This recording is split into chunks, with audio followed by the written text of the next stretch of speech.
ராஜலட்சுமி அம்மா, உமா அம்மா, ரேகா அம்மா எல்லாரும் உங்ககிட்ட பிரியமா தானே பழகுறாங்க.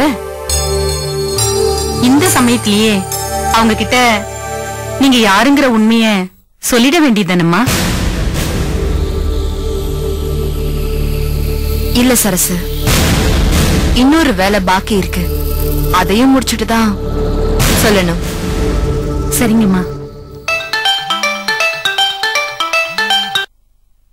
ஹலோ,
யார்கிட்ட சொல்லக்கூடாது.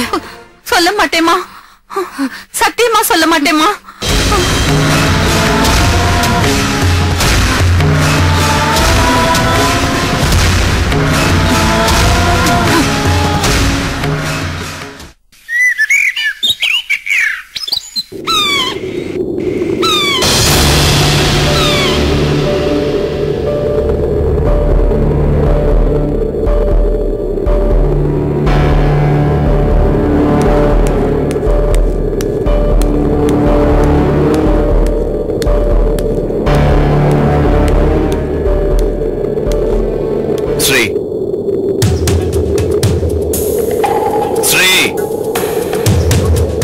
சொல்லு.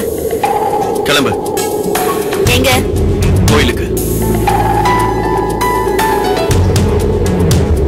என்ன டேவிட் கோயிலுக்கு கூப்பிடுறான்னு குழப்பமா இருக்கா? பயப்படாத, உங்க கோயிலுக்கு தான். நான் தான் சொல்லிட்டேன்ல, உனக்கு எந்த விதத்திலையும் இடைஞ்சலா இருக்க மாட்டேன். என்ன வேணுமோ கேட்கலாம், எது வேணாலும் சாப்பிடலாம். கோயிலுக்கு போகணும்னா போலாம். பாவம், நீ தினமும் கோயிலுக்கு போயிட்டு வந்துட்டு இருந்தவ இங்க வந்ததுல இருந்து அடைஞ்சு கிடக்குற. மலைக்கு அந்த பக்கம் ஒரு கோயில் இருக்கு, வா போலாம். நான் வரல. ஏன் வரலன்னா விடு. என்னடா நான் கும்பிட்ட சாமி எதுவுமே இவங்கிட்ட இருந்து நம்மள காப்பாத்தலையே, அப்புறம் எதுக்காக அந்த சாமியை கும்பிடணும்னு வெறுப்பா? என் மேல இருக்கிற வெறுப்ப அந்த சாமி மேல காட்டாத. ஏன்னா அந்த சாமி தான் அந்த சுதேசி மாமி கும்பல் கிட்ட இருந்து உன்னை காப்பாத்திருக்கு. இல்லனா எவனோ ஒருத்த குழந்தைய வயித்துல சுமந்து வாடகை தாயா இருப்ப. வாழ்க்கைய நாசமா போயிருக்கும். இப்பதான் நரகம் ஆயிடுச்சே. சொர்க்கமாகட்டும். இனிமேலாவது அந்த வாழ்க்கை சொர்க்கமாகட்டும். அதுக்காகவது அந்த கோயிலுக்கு போலால, அந்த சாமியை கும்பிடலால. இத பாரு, என்னன்னு தெரியல, நீ இன்னைக்கு கோயிலுக்கு போகணும்னு நான் முடிவு பண்ணிட்டேன். சோ நீ கோயிலுக்கு வர. சாமி கும்பிட முடியலையேன்னு நீ நினைச்சாலே அது எனக்கு பாவம். அந்த பாவத்தை நான் கையேந்த விரும்பல. படம் பிடிக்காம ஆர்ப்பாட்டம் பண்ணாம கிளம்பு. நீ வரலனாலும் நான் விட போறதில்ல. பாரு, நீ வந்தா கூட்டிட்டு போவ, இல்ல தூக்கிட்டு போவ.